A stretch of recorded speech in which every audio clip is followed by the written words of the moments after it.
Greetings, folks. Dean here, and my good old cat always by my side, Nishka.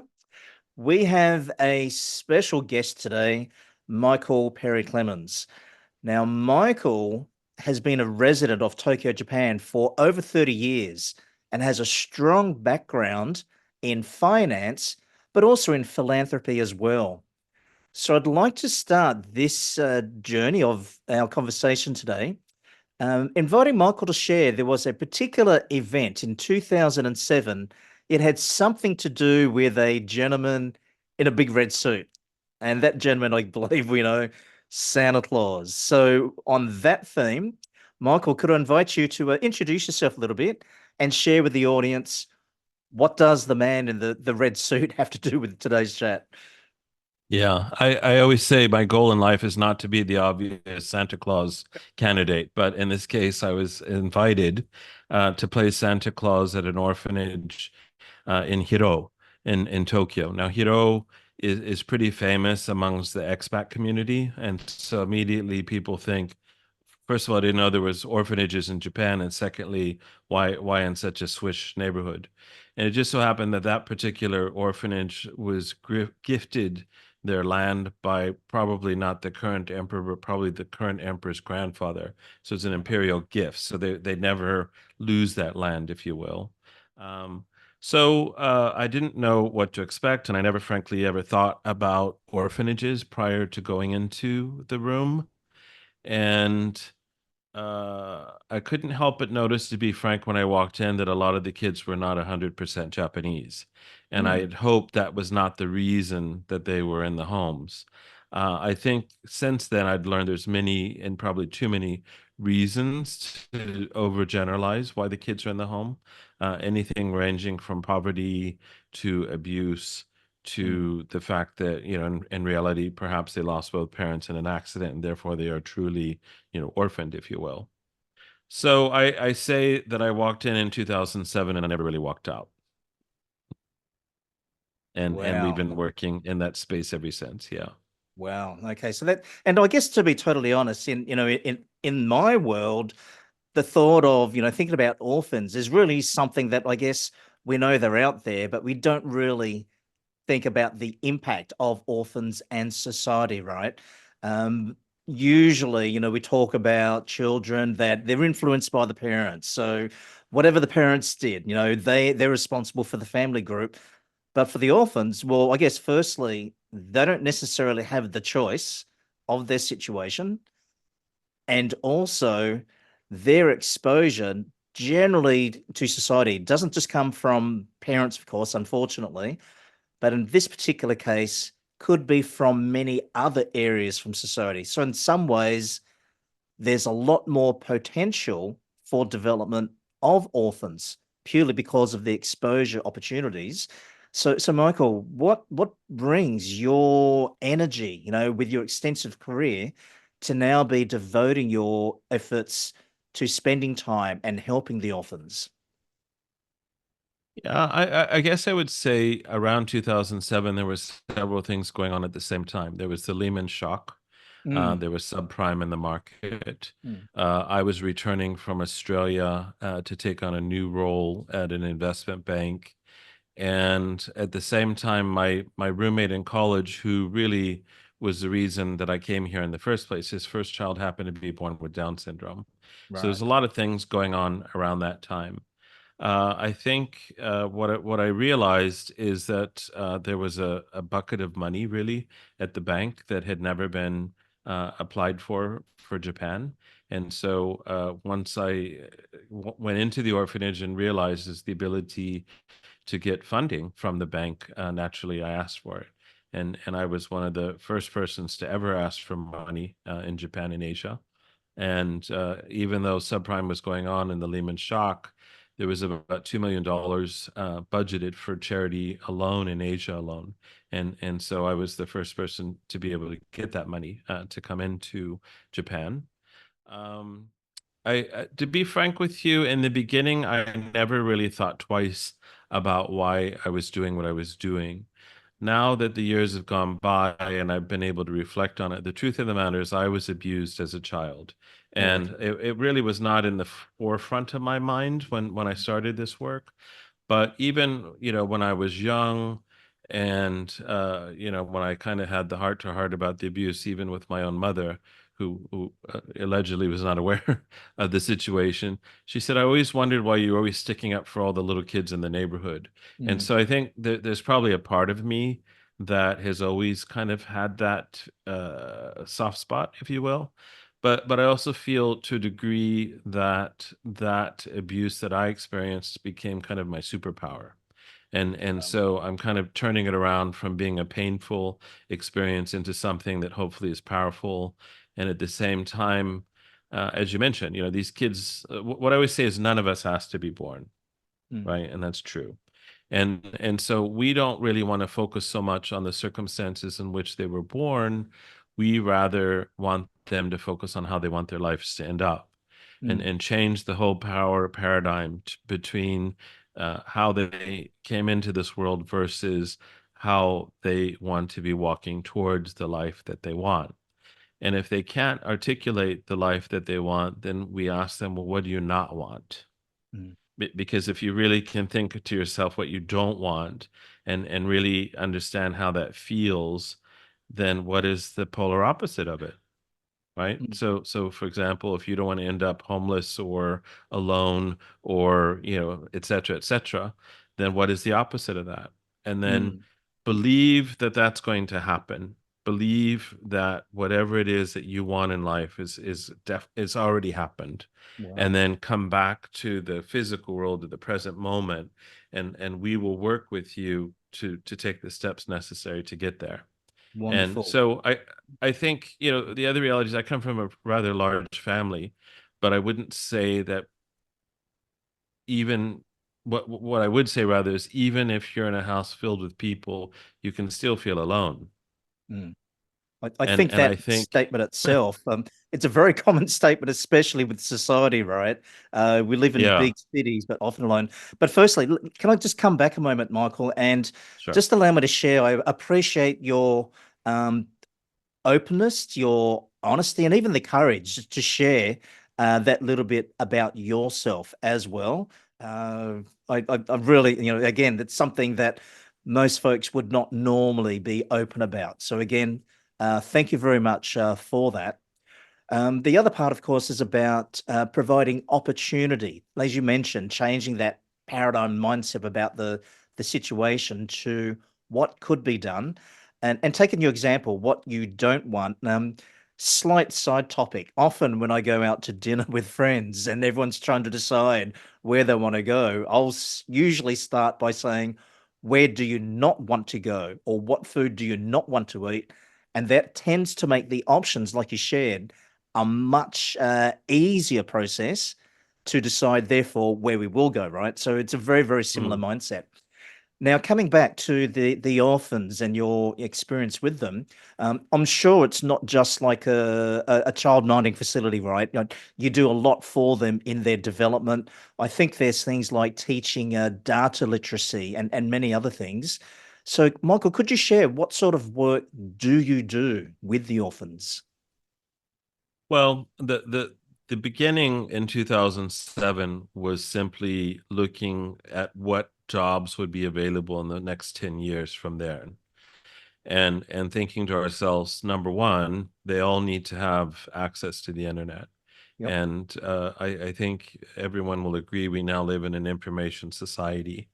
And whereas before everything, and maybe to a degree still, is very capitalistic, like, the dining Mm, room table I'm sitting at can't belong to anybody else because it belongs to me. But information and access to information really belongs to everyone. And so the more I looked at the reality at the time of having 7 billion people on Earth, I would say roughly 2 billion really were connected. And that means a majority were not. And so to start off with in 2007, we wanted to get a computer and a printer into the orphanages. And at that time, and still, there were 600 orphanages with over 30,000 kids. mm, Only 5% had Wi-Fi access at the time. and only about 9% were going on to university, and roughly 35% were about 2 grade levels behind their peers. If you fast forward, first of all, MPOs that I was a donor of received an enormous amount of donations after the tsunami in Fukushima in 2011. Mm. And so half of the funds were spent, getting rid of radiated soil and irrigating so that when the rain came in, the kids, were not being affected adversely. But there was quite a some left over. And so with that money, we started buying computers. And so we bought over 350 brand new computers, and they were distributed into Tohoku, as far north as Iwate, Sendai, Fukushima, and then it grew to Tokyo. So to fast forward, it's over 1,000 computers now that we've been able to buy and donate and get into the field. Now, when I bought them, I always laugh because once they were delivered, I kind of I kind of exhaled a little bit, but then everyone contacted me and said, "Well, who's going to set them up?" Mm. And I thought, oh my God, 350 computers. So we Mm. put a team together, Mm. who I'm still very much in touch with, Mm. and once the computers were set up and running, then the next question was, so what? So we've given these computers to orphans in the world, or in Japan for that matter. Now what? And so we stepped back a little bit and looked, maybe from the experience that I've had, in investment banking, and looked at Japan and the real plight that Japan has of having more people over 65 per capita in the world and less under 15 years old per capita in the world. And so with this upside down triangle, I think, first of all, the population is about to halve by the year 2100. So every kind of marginalized band within the groups of people in the population, whether it be single moms, whether it be people over 60, whether it be orphans, whether it be NEETs, all of them really should be firing on all cylinders as we go Mm. forward. And so we felt the more we could, put career assessments in front of kids that felt they had no dreams to begin with, and Mm. having them look and see and hear them say, hey, this is I could be a teacher, or hey, this is I could be a banker, and then pushing them and asking, well, what kind of skill sets do you think you need to be a banker? And so many of the kids, after we rolled out these computers, started getting certified in Excel. They started getting certified in Microsoft Word and PowerPoint, etc., to the point where they don't really realize how important that is. But yet, when they go in for interviews and it's on their CV that they're certified, it goes 4, 3, 2, 1, and with the number one rating being able to teach other people, Mm. most employers are quite impressed. So what do we do? I would say that the current MPO was designed for junior high and above kids, where we want to do financial literacy with them and ask them how much money they think they need when they get out of the orphanage at 18. And that's probably the first time they're really contemplating that. And then at the end of the exercise, the question simply is, well, what kind of jobs do you think you can do to earn this money? So Mm. when they do the career assessment test, again, it's the first time they've thought of these different job opportunities, but then we really push them to look at the skill sets that they need. So I would say, interestingly, over the course of time now, I would say maybe 100% of the homes have Wi-Fi now. I would say most of the kids have some sort of device post-COVID, because the schools realized that, that they needed to issue something to get the kids connected. I would say that the percentage of kids going on to college has gone from 9% into the double digits, if not closer to 30%, and versus the national average of 60 to 70%. But the kids that are still 2 grade levels behind their peers is probably remains static, Right. where because of the trauma or the different things Mm. that they've experienced, are still, somewhat behind. So as much as we can convince them that they can do everything or anything, it's almost like constantly performing CPR and constantly reassuring them and pushing them and reassuring them that yes, it's possible. Like I rode home today from our summer camp with one of the boys I've known since he was 12. And now he's 22, he's going to university, and he wants to go on to further education. Mm. And it's just constantly reassuring him that, yes, this is possible, but, these are the things you need to do that. And so I guess What we also do, and to be frank with you, also, I'm always wondering, are we doing anything? Are we having any effect or any impact at all? And I have people reflect back to me, well, look, I mean, these are just normal kids that come home from school at the end of the day. Most kids have computer time. They do not. And now they do because you've given them Mm, computers. Most of these kids would never come in contact with a foreigner because in a very domestic environment, going to school yep. locally and being raised by local social workers and just opening their eyes to what's possible in the world or through the software or the different experiences that we're bringing to them is really kind of opening their eyes to a much broader horizon, I would say. I, So yep. there's some things that are more in fact as far as the certifications go, and then there's more something more holistic where we're trying to just show them that there's a lot and life has to offer. That's very inspiring. And I guess, Michael, as well, they often say if you can touch just one life, that's an impact because that life will also have an impact on those around them and in future as well, right? So you're doing that on Yeah. a much bigger scale. So I guess, congratulations to you. And I'm sure it is a struggle. Like you said, what impact are we having? But definitely there is a positive impact there. So for folks who may be interested in helping out, so you mentioned, of course, um, enabling, providing computers in the first place. And I think folks from a very, very recent, a couple of weeks ago, we also know that computers need maintenance. They need to be updated as well, because once they're down, that reliance on technology becomes a double-edged sword as well, right? So I imagine there's the constant need for updates, upgrading, even access to the internet, the access to the information.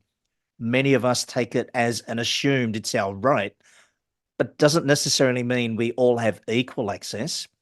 So I'm sure there's a constant need for support, whether it be through, I guess, donating or updating equipment, or even volunteers to help, run the different workshops that you do, or even potentially, it could be a financial contribution as well, right? So especially for the audience out there, some folks may be from Japan, others could be abroad. In what ways can they help yourself and the orphans that you're supporting? Well, I kind of look at it from the perspective of our success is measured in decades. Mm. So we're not a group where people can come and kind of do a one-off and a group photo and all is well in the world. Yep. The reality is, and to be frank with you, also there's a few aha moments I continue to have, even though I've been doing this fairly long time. One of which is I noticed that when the kids turned 18, they go into a kind of a halfway house between 18 and 20, because you're not considered an adult in Japan until you're 20 years old. And I was always kind of frustrated because I thought, geez, I've worked with them since they were 12. Now they're 18. Now I'm talking to a totally different set of guardians that are looking after them. And then after they turn 20, there's no one. And essentially it's us. But then on a positive and a more empowering note, I realized we're probably the only consistency these kids have in their lives. So some kids I've seen since they were 3 years old and now they're 12. And Mm. we see them every single week and we're doing programming with them. We're making movies with them. But the other thing I think I realize is, if your goals can be accomplished in your lifetime, you need bigger goals. Huh. So, Okay. as much as I look at this from a Yep. macro perspective of all these kids that are in the homes and what they need, I also reduce it, for lack of a better word, to the impact we're having simply on that one particular person, Mm. and knowing that that impact will last long after I'm on this earth, for example. And so I think, really looking at the kids is not a product of their circumstances, but as individuals. And the other aha moment that I had recently is, have you ever thought of how many protagonists are in movies happen to be orphans? Whether it's Harry Potter or Superman or Spider-Man or Kung Fu Panda. And there's dozens. And so there's something about society that pulls on our heartstrings about people who don't have a family or don't have the traditional parents to be raised by. But at the same time, Spider-Man had his aunt. Superman was adopted by, Mm, people on Earth, etc. So there's mm. always some adult in the story that's come to their um, not so much rescue, but rather to be there to empower them.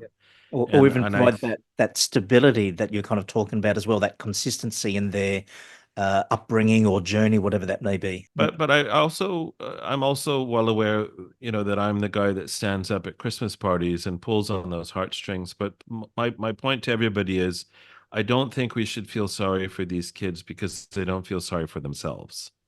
They're mm, just getting on with it.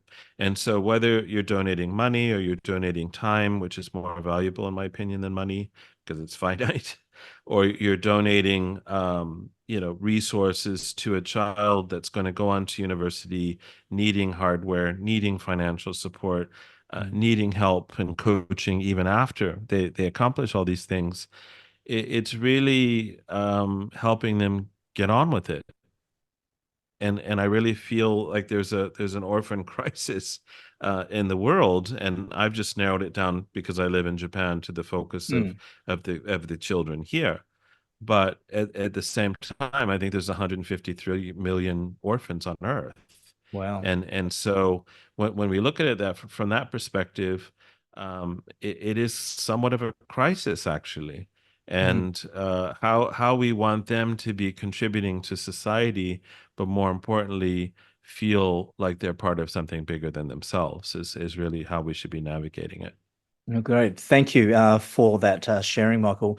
I guess I don't want to keep you, much longer, but coming back to your own journey as well, there would have been a lot of challenges, as you mentioned, looking after the kids and also those questions about, what impact are we having? So, for folks who have kind of heard what you've had to say and may be interested in doing something similar, whether it be in their own, country, town, whatever it may be, is there any particular one word of advice that comes to your mind that might be able to help resonate? So you've indicated the challenge is the numbers of the orphans is quite huge. It's quite significant globally. But for those who are interested to be involved, and again, like you said, it's not really just a one-time event. Turn up, take a photo, and then done. Um, what would come to your mind if you'd like to kind of leave any final thought with our audience today?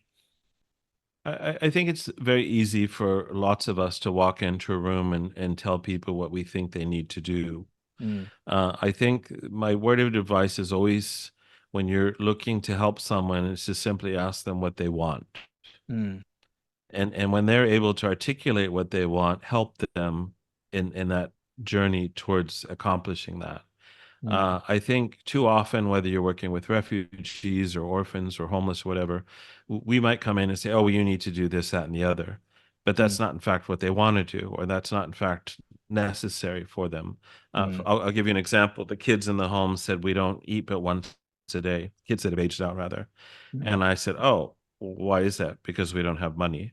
So I said, "Okay, that's not good. So we're going to take you to the local food bank, and every 2 weeks you can get 15 kilos in groceries." So I took them, they took the groceries home, and then afterwards they said, "Well, look, the reality is we don't even have pots and pans or mm, microwaves. And so even if you take us to get food, we have no way to cook it and we have no way to eat it." mm. And so then you realize you think you're coming up with the solution when in fact maybe the solution is to teaching them how to cook. And maybe the Yeah, solution is giving them the utensils to actually have a more sustainable solution. I So think. to answer your Yeah. question, I think just asking, what do you want?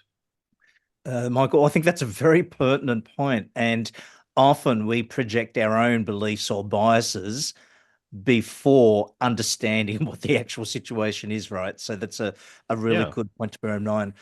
Well, I'm sure we have opportunity for many more chats because I know there's a lot more work that you've done that you do.